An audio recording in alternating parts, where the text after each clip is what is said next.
Muy bien, amigos, volvemos al aire. Comentario de la semana y empieza a aplanarse la curva, ¿no? En la provincia de Jujuy empieza a vivirse momentos de menos tensión, por lo menos los momentos. No quiere decir que se esté bien, pero hay indicios, ¿no es cierto?, y cosas que se han ido sucediendo que hablan a las claras de que el sistema de salud, digamos, está mucho más descomprimido. Lo cual no quiere decir que haya que descuidarse ni bajar los brazos, pero por ejemplo el hospital de campaña logró desactivarse, no se va a desarmar la estructura para nada, porque puede haber rebrotes según lo que dicen las mismas autoridades, pero la realidad es que el personal ha sido reasignado, los pacientes que estaban han podido ser reubicados sin ningún problema en el resto del sistema sanitario, porque quiere decir que había cama, ¿no es cierto?, había espacios, y hoy esto marca que se vive en algunos momentos de tranquilidad. No se cierra, reitero, porque permanece ahí como en estado de alerta y puede ser reactivado en cualquier momento, y el personal que trabajaba ha sido reasignado en otras tareas, ¿no? O sea, en lo que es el hospital del servicio penitenciario, en el centro de salud Carlos Alvarado, ¿no es cierto?, donde hay 50 camas, también parte del personal va a ir para allá, y se va a alargar una campaña de quédate en casa, nosotros vamos a verte, una campaña de ir a asistir a la gente a las casas, no solamente en materia de COVID, sino también de otros tipos de enfermedades, ¿no? Mucha gente, hay que controlar el no abandono de tratamiento que tiene que ver con la diabetes, con la hipertensión, o sea, situaciones que lamentablemente la época de pandemia ha hecho descuidar, digamos, y hoy hay que volver sobre esto, ¿no? Bajaron mucho las internaciones, reitero, en todo el sistema sanitario en general. Hoy hay lugar en los hospitales, en la parte privada, terapia se ha descomprimido un poco, esto va a ser más lento si Dios quiere, pero ¿por qué digo más lento? Porque la gente que entra a terapia está más días. En promedio está 20, 25 días en muchos casos. Entonces, esto hace que el sistema en terapia sea más complejo, que se desagote, pero hoy hay espacio, no se vive el momento tan límite como llegamos a vivir. Se vive también esto, tuve la oportunidad de hablar en los servicios fúnebres o en los cementerios, que hubo un momento que estaban absolutamente colapsados, no había cómo llevar adelante las inhumaciones, fallecías hoy, te daban turno para pasado mañana. Bueno, esto ya no está así, digamos, lo ves en los diarios. O sea, yo sigo los obituarios en los diarios y te das cuenta, digamos, cómo ha cambiado esto, digamos, ¿no? Gracias a Dios se vive en un momento más tranquilo, que reitero, no quiere decir que haya que descuidarse en esto en absoluto, y también hay que decirlo de una manera muy cuidadosa, porque a la mucha gente que hoy está padeciendo, familiares, yo los tengo, los familiares en terapia, yo tengo familiares que han muerto, hoy sin ir más lejos, murió un primo también, ¿no es cierto?, un primo hermano, o sea, quienes vivimos esto, claro, escuchamos, estamos mucho mejor, vos estarás mejor, claro, hay que ser cuidadoso con esto, pero hoy la situación sanitaria general es esta, digamos, ¿sí? Ha mejorado Jujuy, gracias a Dios. En lo nacional, en la semana que pasó se consolidó Santa Fe y Córdoba como las que vienen creciendo lamentablemente en forma fuerte, ya han superado en toda la semana en los casos diarios a la ciudad autónoma de Buenos Aires, Salta y Tucumán también lamentablemente se han consolidado en esto, están con problemas, tanto Salta como Tucumán, como está pasando con algunos lugares como Río Negro, la ciudad de Rosario en Santa Fe, están con problemas en las terapias intensivas, ¿no? Salta está muy consternada hoy con la muerte de Sergio Macata, un médico que era secretario de salud, que había asumido el 9 de septiembre creo que había asumido, que estaba internado en terapia desde el 19 de septiembre y lamentablemente en el día de hoy falleció. Hay mucha consternación porque era un médico muy muy querido en la provincia de Salta, ¿no? Pero bueno, en el orden nacional la complicación continúa, ¿no es cierto? Es fuerte en muchos lugares y ha empezado a crecer, a consolidarse este crecimiento que hablábamos del interior. Si usted analiza hoy, se va a dar cuenta que cada 100 casos, 55 o casi 60 pertenecen al interior y el resto a la zona del AMBA. Esto era diametralmente opuesto. Bueno, esto empezó a cambiar. Se empiezan a dar cosas que tienen que ver con esto. Hoy se habla de algún tipo de apertura que se puede empezar a hacer en materia de clases, ¿no es cierto?, en materia educativa, con muchas particularidades. Esto no se podía ni hablar 5 días atrás, pero bueno, la realidad es que hoy empieza, ¿no es cierto?, a verse, y va a haber un análisis que se va a dar en cada provincia, ¿no es cierto? Cada gobernador se va a hacer responsable de esto, de esta apertura, a ver qué es lo que pasa. En algún momento en la República Argentina va a tener que haber un debate profundo del tema de la cuarentena. En algún momento se va a tener que rediscutir lo que se ha hecho con la cuarentena, porque a la luz de los números hoy, si uno pone sobre la mesa, es evidente que hubo un fracaso en esto, porque entramos en una cuarentena masiva, más de 200 días, con limitaciones absolutas en todo sentido, con situaciones absolutamente extralimitadas en algunos casos, sin poder trasladarse de provincia. Hay gobernadores que prácticamente cercaron las provincias. Sigue pasando hoy, ¿no? Con, no sé, la provincia de San Luis, se me ocurre por tirar un nombre, digamos. Bueno, esta situación en algún momento va a tener que discutirse, porque hemos llegado hasta acá, hoy estamos séptimos en el caso de contagios, estamos en el puesto 13 o 14 en el caso de muerte, o sea, venimos camino a ser de los top 10, digamos, en estos dos conceptos. Tenemos la economía destruida, digamos, producto de una pandemia donde nos encerramos desde el primer momento. La pobreza superó el 50%, o sea, todos los índices hoy nos dan mal, y es evidente que hemos equivocado la estrategia, porque la pandemia igual llegó, la cantidad de muertos y contagios igual la tenemos, y nos hemos encerrado muchísimo tiempo antes. En algún momento este análisis político habrá que hacerlo, digamos, y ver qué es lo que pasa. La semana que pasó también, lamentablemente, el tema de los femicidios en Jujuy ha sido noticia. Yo diría que fue la noticia más importante en la provincia de Jujuy, porque hemos vivido un septiembre trágico, o sea, arrancamos allá, ¿no es cierto?, por el 10 de septiembre, con la desaparición y aparición muerta después de Cecia, asesinada, Cecia, Reinaga. Después, estos dos casos en Palpalá que nos consternaron a todos, que no cuesta creerlo, lo de Yara y Gabriela. En el medio de esto, cuando estábamos superando, cuando estábamos conviviendo con este tema y preguntándonos qué es lo que había pasado, y en algunos casos, ¿no es cierto?, estaban velando los restos de esta chica, aparece lo de Perico, con asesinato y posterior suicidio que destruye una familia, que deja 3 chicos, 3 y 9 años, en el caso 3 y 9 y 6 creo que eran los que eran hijos comunes, digamos, más una nena de 13 años del matrimonio anterior de ella. La verdad, hemos vivido un septiembre trágico, por donde se lo mire. La gente en la calle fue la foto de la semana, muchísima gente en la calle. La manifestación, pocas veces vista en Jujuy, no sé si se vio en Jujuy. De esta característica ninguna, no tengo ninguna duda. Alguna vez, ¿no es cierto?, las viejas manifestaciones que había con gente que se las traía con planes sociales, pero esto que hubo así, autoconvocada, espontánea, no hubo jamás en la provincia de Jujuy, algo, ¿no es cierto?, de la magnitud de lo que hemos visto. Marchas absolutamente masivas, con los mismos o los pocos impresentables de siempre, con la diferencia de que hoy, a la luz de o sea, los impresentables son lo mismo, en cantidad no cambian, son los mismos, de los mismos grupos, ya están perfectamente identificados. Lo que cambió es que era tal la magnitud de la manifestación que no llegó a ser mella bajo ningún punto de vista. Pasaron desapercibidos, gracias a Dios, digamos, lo mismo de siempre, ¿no? Lo que aprovechan para hacer daño, lo que cabalgan sobre el dolor de la gente para sacar un miserable rédito político, la historia de toda la vida. Pero hoy, reitero, no fueron nada, digamos, porque fue demasiado grande lo que pasó, demasiado impactante el decir basta de la gente en la provincia de Jujuy, que se autoconvocó y que salió masivamente, familias completas. Acá no interesaba, no había banderías de ningún tipo, y creo que es lo más destacable, digamos, ¿sí? El gobierno de la provincia reaccionó tarde y terminó acomodando, ¿no es cierto?, las cosas con posterioridad. Hubo mucha crítica en las redes sociales por este tema también, porque al principio se esperaba una reacción más inmediata, digamos, demoró el propio gobernador de la provincia en salir, lo hizo con posterioridad, habló con la familia, se puso al frente y acomodó lo que tiene que ser, digamos, porque este tiene que ser un tema de una política de Estado. No va a ser fácil, evidentemente, creo que cada vez nos vamos convenciendo más lo difícil que va a ser trabajar este tema de la violencia familiar, del femicidio en la provincia de Jujuy y en el país entero.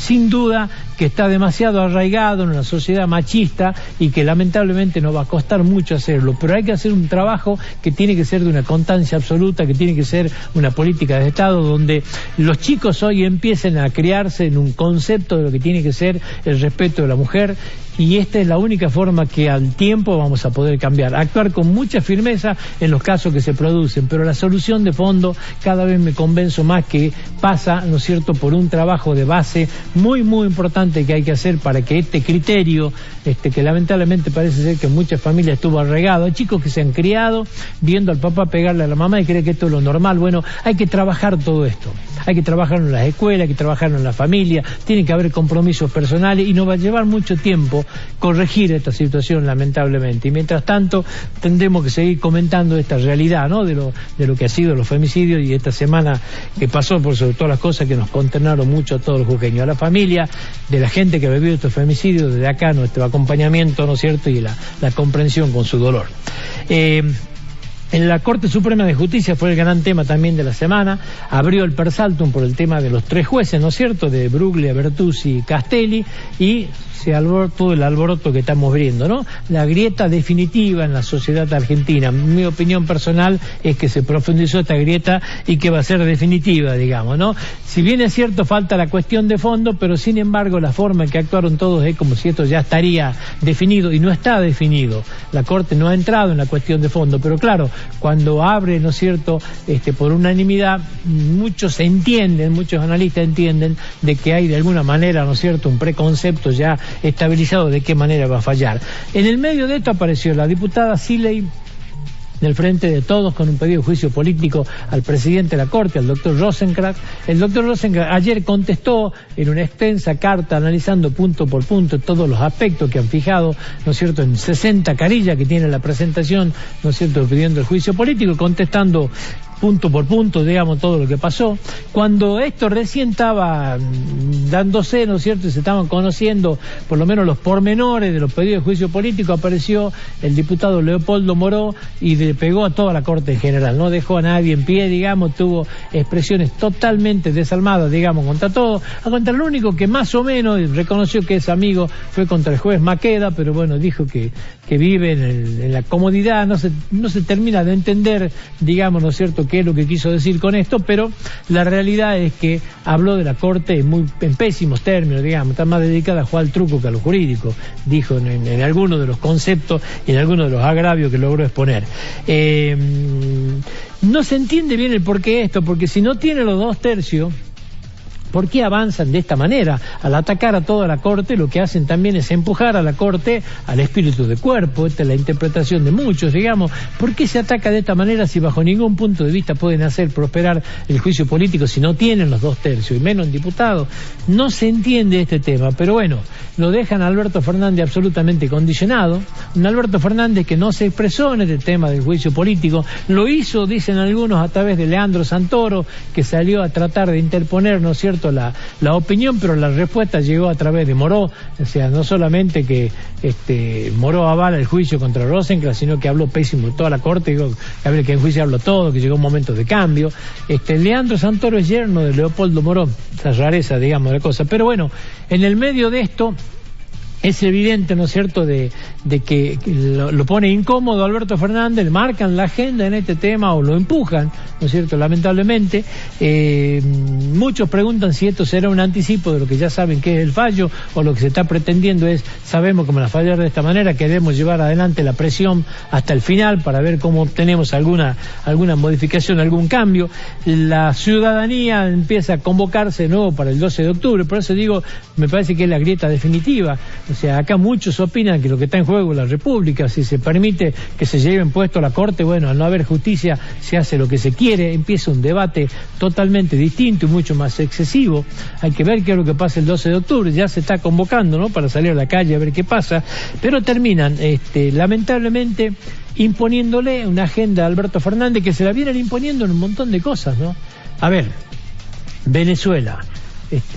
Aparece de repente el embajador ante la OEA hablando en contra del informe de la ONU de los derechos humanos en Venezuela, y el presidente de la República dice que ha dado órdenes distintas, la Cancillería dice que dio órdenes por escrito. ¿Y de dónde sale esto? Y bueno, aparentemente viene del instituto. Le imponen una agenda y lo obligan a salir al presidente a opinar de temas que no estaban en su agenda opinar, porque hoy lo dijo, está absolutamente de acuerdo en censurar el tema de los derechos humanos en Venezuela y pedir elecciones libres, noviembre. O sea, y lo obligan a salir a hablar de temas que ni siquiera estaban previstos y le hacen pagar costos políticos innecesarios de temas que creía que lo tenían resuelto. Bueno, esto está pasando en la Argentina, lamentablemente.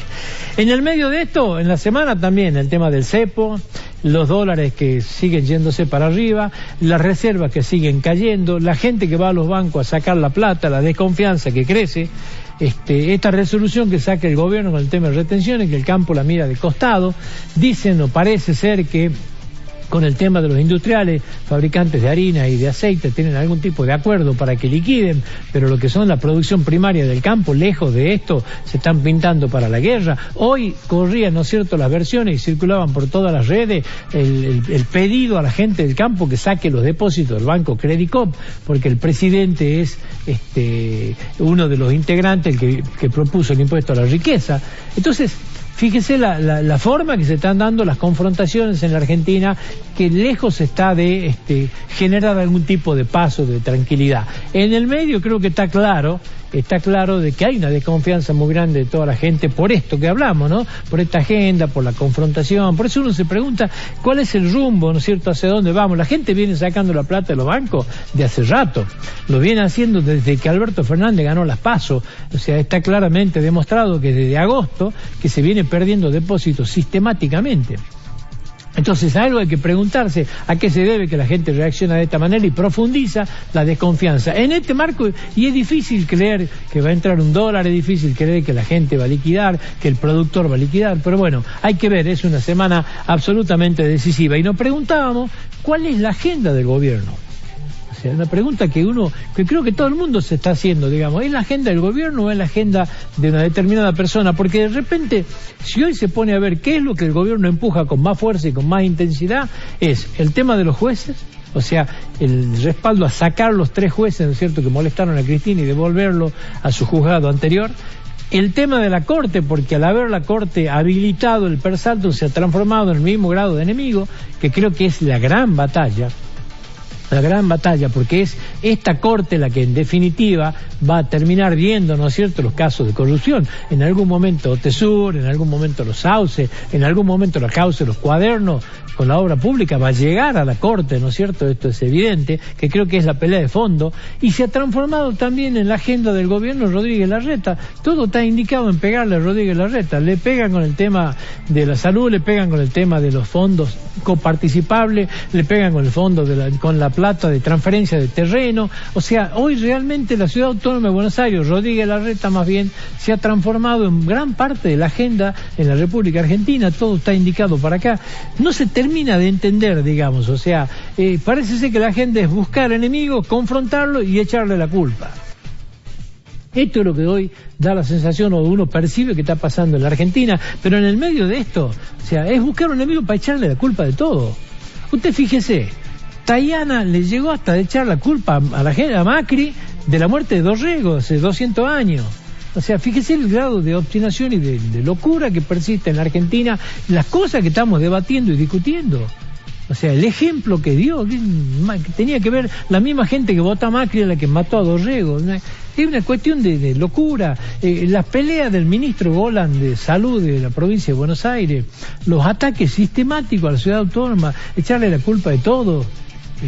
Realmente cuesta entender la capacidad de confrontación que existe en la Argentina, y en el medio nos preguntamos ¿a dónde vamos?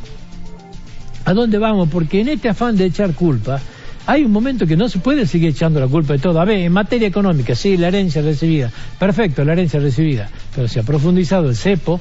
La realidad es que desde que llegó el 2020 la mayoría de los depósitos que se han escapado en el 2020 en la presidencia esta. Hay un momento que hay que empezar a hacerse cargo de las cosas, o sea, se están vaciando las reservas, no podemos vivir echando la culpa a lo de atrás, digamos. La cuarentena, ¿a quién le vamos a echar la culpa a los errores de la cuarentena? Las cuarentenas han sumido a la Argentina en una serie de situaciones que no se le puede echar la culpa de todo al de atrás, digamos. Cierre de empresas, caída de la actividad económica, el aumento de la pobreza a niveles históricos, el aumento del desempleo de más de 3 puntos. Y esto mucho tiene que ver también las acciones de este gobierno, que hay una herencia maldita, no tenga duda, que el gobierno de Mauricio Macri ha sido desastroso, no tenga ninguna duda. El tema es que hay muchas políticas en las actuales que da la sensación que profundizan lo de atrás. O sea, que lejos de cambiarlo, van en el mismo error, en el mismo sentido. Esta es la sensación que hay en la Argentina. Por eso preguntamos cuál es el rumbo. Y la verdad no tenemos rumbo, ¿no? Da la sensación de que no hay un rumbo. Desde las PASO la gente huye, la desconfianza con el gobierno, la confianza es clave. ¿Cuál es el plan? No hay plan. No hay plan. Ayer lo entrevistaban al ministro Guzmán y le preguntaron qué iba a hacer con el gasto público. Y dice, ¿de dónde saca usted que nosotros vamos a bajar el gasto público? Y acá hay una sola ecuación. O bajás el gasto o subís los ingresos. ¿Qué van a cobrar? El mensaje que le dan a la sociedad es que le van a cobrar más impuestos. Si hoy gran parte de los problemas está acá, ¿quién viene a la Argentina? Y en el medio no hay plan. Ahora está llegando el Fondo Monetario Internacional. Y el plan que no tengamos nosotros nos lo van a imponer desde el fondo. ¿Vos usted cree que va a haber una refinanciación, un préstamo de plata con el Fondo Monetario Internacional? Porque hoy se habla que se le va a pedir plata si no hay un plan, si no hay alguien que le diga, mediante este plan le vamos a pagar lo que le debemos. No existe. Entonces el plan que vos no ponés te lo termine poniendo el fondo, que fue el enemigo histórico, teórico del peronismo y del kirchnerismo. La realidad parece ser otra. ¿Cuál es el destino de Argentina? No sé. Hoy parece que es la confrontación, lamentablemente. Y la realidad es que parece que vamos camino cada vez más rápido a chocar contra un iceberg. Hoy decía en la radio, en el Titanic, la gente iba, ¿no es cierto?, a chocar con el iceberg, pero quienes manejaban el Titanic iban cantando, iban en medio de una fiesta. Acá, la gente que va manejando el Titanic encima se van peleando entre sí. Vamos a la pausa.